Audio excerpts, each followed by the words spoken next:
I grew up speaking Espanol in my home country, Costa Rica. One of the most enjoyable moments in my childhood was when I played by myself. In particular, I remember during summertime at sunset, I loved to spend time swinging in a little hammock that my dad would make me. That was my special place for imagination and self-talk. Right in front of me was El Cañal, with beautiful Berolices dancing with the wind. The golden rays of the sun embraced my face, and I felt like I was somewhere else, exploring and discovering. Since early in my life, I felt attracted to words and the system behind languages. In school, I learned to write in Espanol. I wrote letters and cards to everyone for different occasions.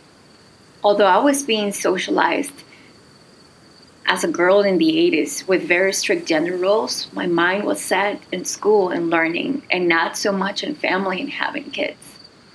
As I moved to higher grades, my literacy skills improved and I became a little text editor for the family. Police and written and spoken language. I became a fan of grammar and the norms of the language. A few years later, I learned English in high school and college, and that was under English-only policies. I internalized idealization of the native speaker in standard English. I listened to music in English as much as I could, trying to learn verbs and pronunciation. Alanis Morissette, Celine Dion, over and over to achieve perfection. I assimilated to it and began to think that my two languages were separate, dos personas en una.